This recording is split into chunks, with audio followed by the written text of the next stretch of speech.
Okay, welcome back. So this is the third video on Indonesia. Okay, so continuing from Suharto's New Order. Okay, so now we begin to look at the popular backlash. All right, the political challenges and popular opposition. Okay, that Suharto's New Order faced. Okay, so so far so good. All right, until the 1970s. Okay, because the New Order government has managed to suppress the PKI. They have managed to suppress separatist movements. Okay, later on next topic, when we look at like national unity, okay, we will see Suharto's strategies towards like, you know, the Acehnese, all right, or the Free Aceh movement as a separatist movement. Okay, but that one is you learn the next topic lah. Okay, but also very effective. Okay, and then finally, even towards the civilians, all right, the New Order government was also very effective. Okay, in managing to contain them, all right, to control them. Okay, so there is this body called Kopkamtib. Okay, so basically it's like, I don't know, Indonesia's version of the Gestapo, all right, where we have a military body that was basically established, okay, and used by the Suharto's New Order regime to suppress dissent. So far so good, okay, for Suharto's New Order from its beginnings in 1965 until the 1970s. So things began to change from 1970s onwards. All right, but before we do that, right, you need to understand this very, very important distinction. Okay, so basically, you have to understand this. You have to like internalize this. Okay, because if not, right, your essay will be very, very confusing. Okay, so basically, right, in the syllabus, okay, you have two types of popular protests or two types of like, you know, popular challenges, challenges from people. Okay, so the first type, right, will be political challenges, and the second one is a popular protest. All right. Now, I would categorize political challenges as centrifugal threats. Centrifugal threats. Why is that so? Because there's a political challenge. Because what they did was that what they wanted to, like, you know, replace the government, the communist government, and they wanted to have a separatist state. So they wanted to like undermine the political integrity of the state. So it's a political challenge. All right. So basically, under political challenge, which is centrifugal threats, there are only two types. So it's either communist or separatist. So only two types under centrifugal threats. And typically, centrifugal threats, they emerge in the early years of independence. So therefore, they were mostly a challenge for democratic governments, the early democratic governments to manage. Okay, and so the most important role or the purpose for their survival or the existence, right, okay, would be that they were a litmus test to challenge early democratic government. So this one is basically like, you know, your common test question. Okay, so I hope you kind of understood this. All right, so that would be centrifugal threats, and it's the early period. Okay, and its purpose was to challenge early democratic government. So essentially, you know, the ability of whether your government can continue to maintain itself, okay, would be in terms of whether you're able to like manage these centrifugal threats. Okay. On the other hand, we have the second type of popular protest, all right, that comes in the form of popular opposition. Popular opposition. So what comes into this? What constitutes this popular opposition? So they are like the mass movement. Okay, so everyone lah. So the population at large, right? They can be comprised of like student protests or pro-democracy movements. So you can see that there's actually a very important distinction. So the early centrifugal threats, right? There is like a specific like category, okay, which is communist or ethnic separatist movements. Okay, so it's like I must be a communist first, or I must be a minority kind of thing before I can join the centrifugal threats. Otherwise, it's not my business. Okay, however, popular opposition, right, is more broad-based. Okay, more broad-based. Okay, so obviously students, okay, regardless of race, language, and religion, okay, can join in the popular protest, and basically anyone can join these pro-democracy movements. Okay, so popular opposition, right, began to emerge at separate times, not at the same time, all right, in SCA states, all right, from late 70s to 1990s. Okay, and the impetus for its emergence, right, was the rise of educated and a more prosperous middle class. So I guess, you know, it's kind of like an unexpected backlash of development and prosperity. So the students, the middle class, they're very happy already. So they have like their basic needs being fulfilled. They started to want more. Okay, so they're thinking about newfangled ideas like freedom, all right, like democracy. Okay, and they are also idealistic enough, all right, to want to like sacrifice themselves and their lives to agitate for it. Okay, because they think that it's that noble cause kind of thing. Okay, so this would come later. Okay, and the most important role for them, okay, would be that the purpose of the popular opposition in these forms, okay, would be that they are meant to challenge maximum governments. Okay, challenge maximum government. So because by then, most of the governments, they have turned maximum government already. All right, remember, mid-1960 onwards, most countries in Southeast Asia turned maximum government, right? So therefore, and then they emerge after that during that period. Okay, so therefore, this would be to challenge maximum government. So essentially, centrifugal threats will be phase one, okay, happen in phase one, early democratic period, okay, meant to challenge early democratic governments. Popular opposition in phase two, all right, from the 70s onwards, meant to challenge maximum government. And this popular opposition, right, will be the turning point, all right, for some countries, okay, to be able to move on to phase three. Phase three. Okay, so this very important slide, all right, would be like the summary of all you need to know, or like internalize all that you need to understand, all right, for this entire theme, okay, on like phase one, phase two, phase three, okay, and how one, how they actually move from one phase to the other. Okay, so please remember this. Okay, don't understand, play this, whatever I've said again. Okay, so what we're going to do now, all right, is to look at the equivalent of student protest and popular opposition in Suharto's new order. Okay, so therefore, by late 1970s, there were increased number of student protests because of allegations of corruption and political repressiveness. So essentially, right, if you recall, political repressiveness comes under criterion 2. Right, so therefore, because it's about political processes and stuff.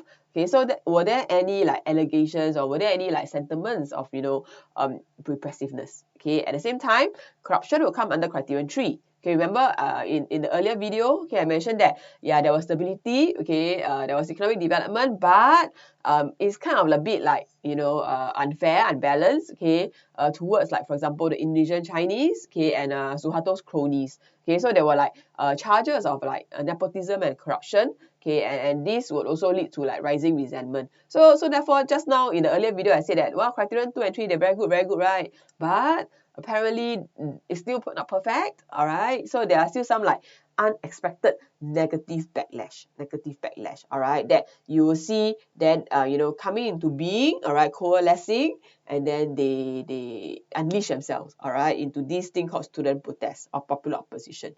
Okay, and that's criterion 1. Okay, because centrifugal threats and popular opposition come under criterion 1. So they are like the litmus test lah. Okay, the challenge to SCA governments. So I'm going to talk about 4 student protests. What you need to know is that what caused these protests, and also need to evaluate the government's effectiveness in responding to these protests. But you don't need to memorize all 4, okay, because you will never be able to write all 4 in your case studies one. Okay, so just choose your favorite one. All right, and really depend on like which protest do you feel would be like most analytical. Okay, so don't memorize all 4. Just choose any one to carry. Okay, must be strategic. Okay, so example number 1. So the first one in 1970. Okay, so there was a student demonstrations, and then because there was a finding by a Suharto appointed commission some more. All right, so this is called own self sabo own self. Right, and this commission, surprise, found that corruption was widespread throughout the government. Okay, so there were protests, but the student protests were subsequently banned. So that's the early one. It's not so bad yet. Okay, number 2. In 1972 and 73, there was rice crisis. So therefore, there is some kind of like economic instability. Okay, and many Indonesians suffered. Right, so there was political instability. Then therefore, it was expressed again by student demonstrations. Okay, number 3, Malari riot. So the fact that they were given names, right, means that they're like more important, right? Yeah, so hint. Okay, so in 1974, there were the Malari riots. Okay, there were also student demonstrations, and during a visit by Japanese Prime Minister some more. Okay, so purposely one, right, in order to make the Suharto government lose face, I guess. All right, so there was violence, looting, fire. It was basically the worst riot, okay, since 1965. Okay, the new government were very angry. Okay, there was a harsh crackdown. 11 died, many were injured, and many were arrested by the COP team. Okay, and there were a lot of like what do you call it, after currents. Okay, so men were in prison, journalists jailed, newspapers shut down, academic freedom and everything called to a halt. Okay, because it was such a great blight, all right, to the stability of the new order government. So Suharto cannot take it.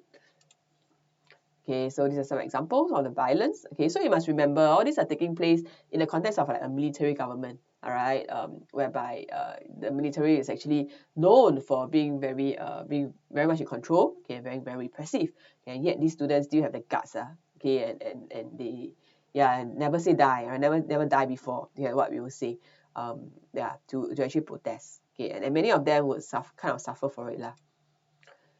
Okay, so that's example 3. So the Malari riots. Okay, so there's another. So yeah, there's still more. Okay, they never learn from their mistakes. So the students, okay, again protested in 1977. Okay, because there was public anger over economic policies. After the parliamentary elections are seen as favoring wealthy businessmen. Okay, who Suharto's cronies. Okay, so the student leaders, such a series of rallies. Okay, wanted Suharto to be replaced. Oh my God. Okay, that's blasphemy. Okay, and the economic and political system to be overhauled. Okay, the government response was that the government again clamped down, okay, and then they actually did something through like non-violent means, through constitutional means. Okay, what they did was that they came up with a policy formerly known as a normalization of campus life, and they created a structure, a campus coordinating body, okay, whereby the government banned political expression, placed all student activities under supervision and control of the university lecturers, okay. Then so basically control the universities. Okay, so they just go and study and get a degree, okay, but don't think of funny things like protesting against the government. Okay, and so therefore you can see that so far the government response has been rather harsh. All right, so many people continue to be imprisoned and all that. Okay.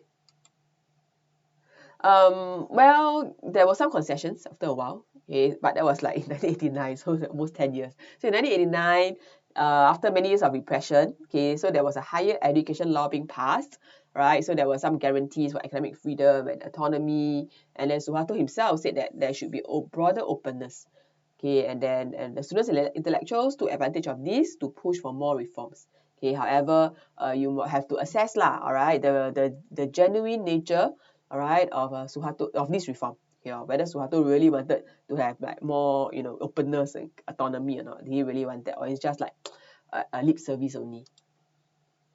Okay, so therefore you have the 4 examples, so just memorize one. Okay, don't have to memorize all 4, please, don't waste your time. Okay, because you have a lot of other case studies. Okay, so you just memorize one. So essentially what you need to do, right, is that you need to like be able to analyze them. So the cause, what caused them, and how do you assess the effectiveness of government response towards them. Okay, but the overarching idea, right, is that what we see, okay, in these 4 student protests, okay, suggests that economic growth and expanding middle class, okay, has created more educational opportunities. So you can see more university students, okay, for the children of this middle class who probably have not really like suffered like their parents. Okay, so they probably they kind of like benefited from Suharto's new order lah. Okay, and therefore because they're better educated, okay, so they wanted more freedom of expression. Okay, they wanted more participation. They wanted to be like more involved. Okay, so that's why they chose to protest, because they cannot like by voting is not enough, because there were a lot of like restrictions are given, okay, still to the political structure, remember. All right, so therefore this kind of a backfire, a backlash, okay, for criterion 3. So but even by providing stability can also create more problems later on, kind of thing. Right, so in addition to just student protesting, okay, religious groups were protested, okay, so they also FOMO, okay, so therefore in 1984, okay, there was this case study called the Tanjong Priok demonstrations, okay, whereby a mosque-inspired crowd, alright, Muslims, okay, they held anti-government and anti-Sukong demonstration. When it's about anti-Sukong demonstration, right, it's basically anti-Chinese, because a lot of these were like basically Indonesian Chinese businessmen, okay. So so they demonstrated, okay, because the government attempted to like limit the political activity of Islamic groups. Okay, the response to that, again, just back them. Okay, the army was used, all right, even opened fire on the civilians and killed like 28 of them. Okay, then there were even greater backlash from the people. There were more looting, and they were even like they set fire. Okay, so I think it's a typo. I don't have the arson at, no, the typo is here. Okay, major shopping malls, okay, Chinatown. So no, they targeted the Chinese. Okay, and how it ended was that the protest leaders were imprisoned. Okay, so essentially they just whack lah. Okay, and they just imprison, they just whack, they just kill people and stuff. Okay, so that was how the government typically responded, okay, to student protests and religious groups. Okay, but then that's how they responded lah. Okay, but that's not enough. Okay, you must also evaluate. So the way they responded, right, was it effective or not? Okay, did they manage to like contain these popular protests? Okay, right. So this will be the Tanjong Priok demonstrations. Alright, so therefore, we do see that these are the actual manifestations lah, alright, of protests. But what were the sources of these political challenges? What led to these protests in the first place? Okay, so there are a few. Okay, the first one was that, yeah, because the people were very angry, okay, with the nepotism and the corruption that is was very widespread. Okay, so by 1977, corruption consumed 30% of all overseas aid and government expenditure. So basically, everything you have is 30% gone, alright, siphoned off. Okay, to enrich the coffers of like the individual people. Okay, and also there are also retired military officers or people who fell from Suharto's favor. Okay, so they will also be a source of discontent, and they also might, you know, what do you call it, organize and lead these protests. Okay, but so far still manageable. Okay, and then okay, you have not just the military people, okay, but you also have civil society. All right, so you have civil society, leading citizens, and including key military figures, former key military figures, sign a petition and all that, criticize Suharto's family and all that. Okay, so therefore, even the civil society, you know, intellectuals and all that, all right, they also dared to like stand up against the new order government. Okay, so the response of Suharto, right, was that basically he threatened to like cut them off from, because they were the elite, right? They're the leading citizens, right? Okay, so they must have like prospered and benefited from Suharto's system. Okay, so he threatened to like just cut them off. Okay, and yeah, so it was quite effective. Okay, but maybe not in the long term. Okay, because there was already a precedent being set lah. So therefore, there were really easily, all right, military discontent. Okay, from retired military officers. Okay, or officers who fell from his favor. Okay, and also at the same time, all right, from 1987 to 1994, Suharto also promoted this thing about greater openness. Okay, so yeah, we have the rise of different political groups, and then these different political groups, they want to, you know, get more political support, to widen their base of support. So there's more like yeah, so they try to one up each other and try to you know, champion various causes. All right, and all this, okay, because therefore, you know, civil society was very busy during this period of time. All right, all this brought about increasing political challenge from these various groups, okay, and culminated in Suharto's fall in 1998. Okay, in the late 1980s, there were more student protests. Okay, so various reasons lah. Okay, and there were also workers' protests organized by trade unions in 1994. All right, so there are a lot of protests because essentially this was actually a reward, a consequence, okay, of like civil society, the prospering middle class. All right, and all of this would culminate in the 1998 riots, okay, in the aftermath of the Asian financial crisis. All right, but we will talk about this, okay, in the next lecture.